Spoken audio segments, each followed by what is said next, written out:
আসসালামু আলাইকুম। কেমন আছেন সবাই? আশা করছি ভালো আছেন। বলা হয়ে থাকে ভাবুক এবং ভ্রমণকারী দুনিয়ার শ্রেষ্ঠ দরবেশ। আপনার হাতে একটু সময় হবে? আপনি আর আমি আজকে কিছু বিষয় নিয়ে একটু ভাবি। আপনি কি ওই ক্যারেক্টারের মানুষ যে আপনি যে কারোর বিপদে আপদে নিজ থেকে এগিয়ে যান?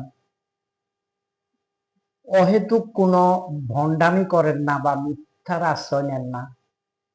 অন্যর স্বাভাবিক দোষ ত্রুটি যদি থাকে, ছোটখাটো দোষ ত্রুটি থাকে, আপনি কি এগুলা এড়িয়ে যান? আপনি কি কারোর বিপদ আপদ নিয়ে কোনো ব্যবসা করেন না? কেউ ভুল করলে তাকে আপনার ক্ষমা করে দেওয়ার মানসিকতা আছে? আপনি কি সবসময় নিজ থেকে কোনো মানুষের আপনার সামর্থ্য অনুযায়ী উপকার করতে চান? এই ইচ্ছাগুলা কি আপনার আছে? তাহলে আপনার জন্য আমার আজকের এই কথা বলা। আপনি যদি আগের আলোচনায় যেগুলো আমি কথাগুলা বললাম সেই রকম মানুষ হয়ে থাকেন, তাহলে please do not hope from anyone, do not hope return from anyone. কারোর থেকে কোনো জিনিস রিটার্ন চাইবেন না, কোনো প্রত্যাশা চাইবেন না। একমাত্র সৃষ্টিকর্তাই আপনার এই গুণগুলার প্রতিদান দিতে পারবে, মানুষ দিতে পারবে না।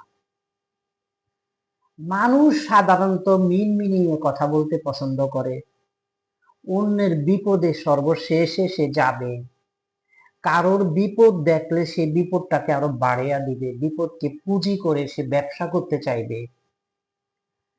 তারপরে হচ্ছে যে সব সময় যে একটু স্পষ্টবাদী মানুষ তার কানাঘুষা করবে, তার সমালোচনা করবে, এটা মানুষের একটা বৈশিষ্ট্য। আমি নিশ্চিত আপনি যদি ভোটে দাঁড়ান ফ্যামিলিতেও, আপনি ভোট পাবেন না, আপনার মা বাবাই আপনাকে ভোট দিবে না।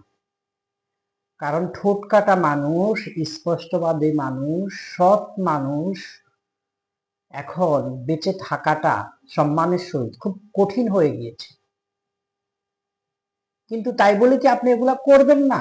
আপনি অবশ্যই করবেন, কিন্তু প্লিজ কারোর থেকে এর জন্য প্রতিদান আশা করবেন না। কারণ এই মানুষগণ আপনার এই প্রতিদান দিতে পারবে না। মানুষ সুযোগ পেলে আপনার ক্ষতি করবে, সুযোগ পেলে আপনার বিপদকে বাড়িয়ে তুলবে। তাই আসুন আমরা ভালো কাজ অবশ্যই করব, ভালো কাজের সাথে থাকব, কিন্তু আমরা প্রতিদান চাইবো না। ধন্যবাদ সবাইকে।